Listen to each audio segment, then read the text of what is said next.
Thank you for subscribing to our channel. Today is Saturday, November 14, 2020. Fox report.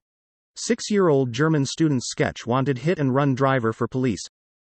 Police in Germany have circulated sketches of a suspect wanted in a hit-and-run accident that were drawn by 6-year-old students who saw what happened. Luisa, Romy, Celina and Luis of the Overberg School in Bochum-Havel deserve special praise, police in Hamm said Friday. The children were on their way to school and were waiting for a pedestrian light to turn green Wednesday morning when they saw a black vehicle turn and strike a lockdown post. CNN report. The economy as we knew it might be over, Fed chairman says. The COVID-19 pandemic brought the economy to a screeching halt, and while it has started its long road to recovery, the economy we knew is probably a thing of the past, said Federal Reserve Chairman Jerome Powell on Thursday. We're recovering, but to a different economy, Powell said during a virtual panel discussion at the European Central Bank's Forum on Central Banking. The pandemic has accelerated existing trends in the economy and society, including the increasing use of technology, telework and automation, he said. Deutsche Welle report. Germany. Thousands evacuated in Berlin as World War II bomb is defused.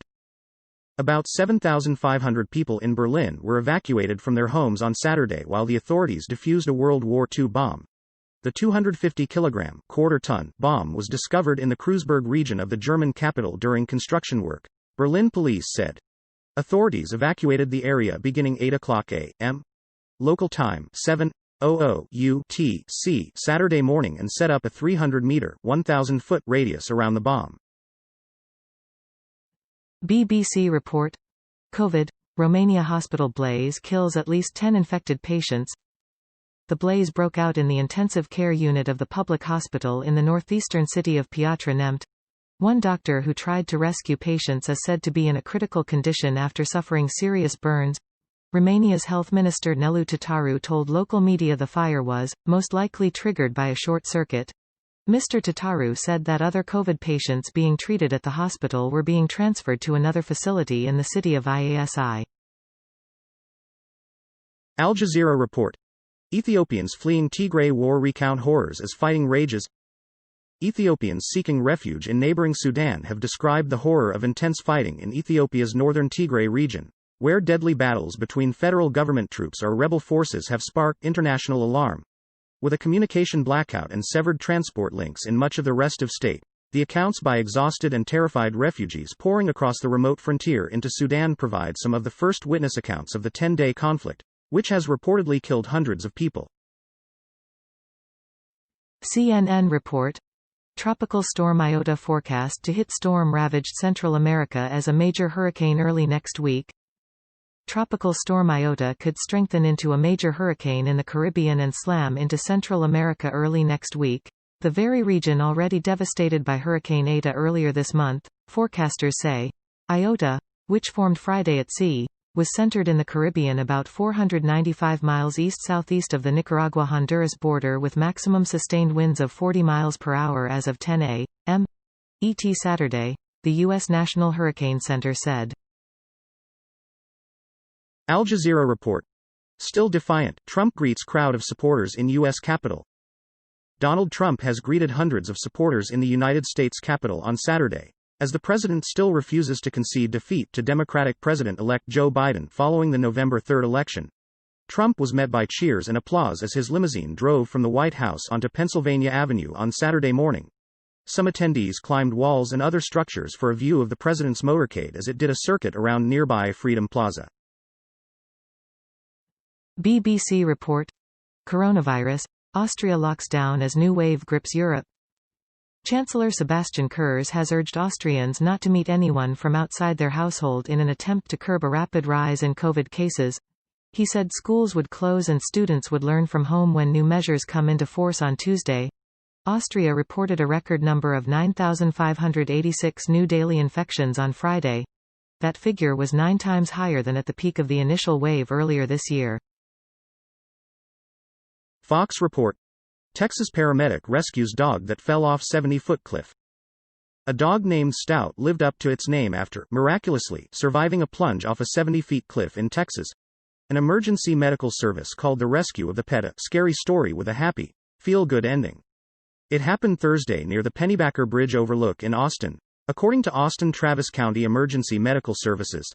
Stout wound up being rescued by paramedic Bob Luddy, who happened to be nearby doing some rope training and heard shouts for help. Deutsche Welle report.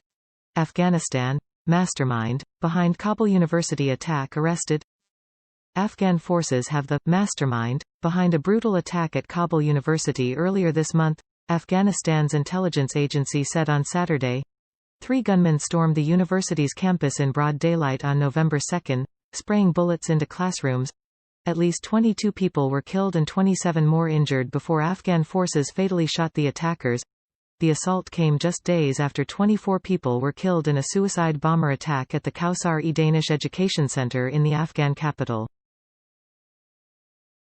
Fox report. FBI nabs fugitive after nearly 50 years on the lam in Michigan. The Pittsburgh FBI has captured a fugitive who was behind bars on a murder conviction when he escaped nearly 50 years ago. Leonard Moses, now 68, had been convicted of participating in the firebombing of a dwelling during riots in Pittsburgh in 1968 that broke out after Dr. Martin Luther King's assassination. A woman burned and died. After going on the lam in 1971, Moses was found last month living under the name Paul Dixon in Grand Blanc, Mich. BBC report. Taiwan Air Force chief joins F-5 test flight after fatal crash. All of Taiwan's aging F-5 jets were grounded and inspections carried out after a pilot was killed last month. I believe F-5s are safe to fly, Air Force Commander Xiang Kai said, the military news agency reported. China regards Taiwan as a renegade province and has not ruled out taking it back by force, leading to tension in the island's airspace. In early October, Taiwan's defense minister said the Air Force had been dispatched almost 3,000 times since January to monitor or intercept Chinese aircraft. Al Jazeera report. I'm so tired of this. Peru youth vow to remain on the streets. More than 24 people have been wounded in mass protests in Peru, as thousands have taken to the streets in recent days to protest against the dismissal of President Martin Vizcarra.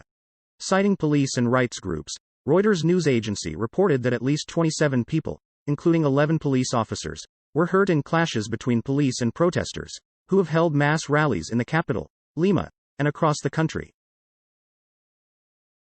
CNN report.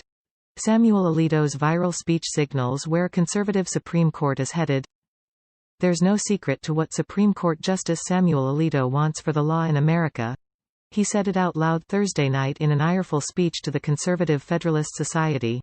Alito, who rarely speaks in public but has a way of going viral when he does, wants the High Court to move further and faster on right-wing, anti-regulation interests, particularly for religion in a time of COVID, in the face of LGBTQ concerns, and when people simply, as he says, want to describe marriage as only between a man and a woman.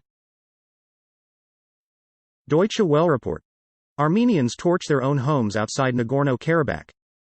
Outraged Karabakh residents set their houses alight and fled to Armenia Saturday on the eve of a deadline that will see the disputed area just outside of Nagorno-Karabakh handed over to Azerbaijan.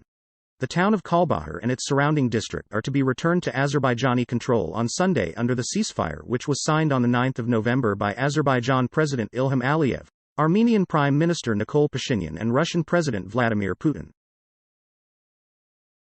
Fox report. U.S. Army identifies 5 Americans killed in helicopter crash in Egypt. The U.S. Army announced Saturday the deaths of 5 soldiers who were part of peacekeeping operations with the Multinational Force and Observers (MFO) mission. The soldiers died as a result of a A-60 helicopter crash on Thursday in Sinai, Egypt. The incident is under investigation. The deceased are: 1 American remains hospitalized in very serious condition. U.S. Army Black Hawk helicopter crashed on Tiran Island off the southern coast of Egypt's Sinai Peninsula on Thursday, Fox News confirmed. Thank you for watching 5 p.m. recap. To be notified, you can subscribe our channel and activate the bell.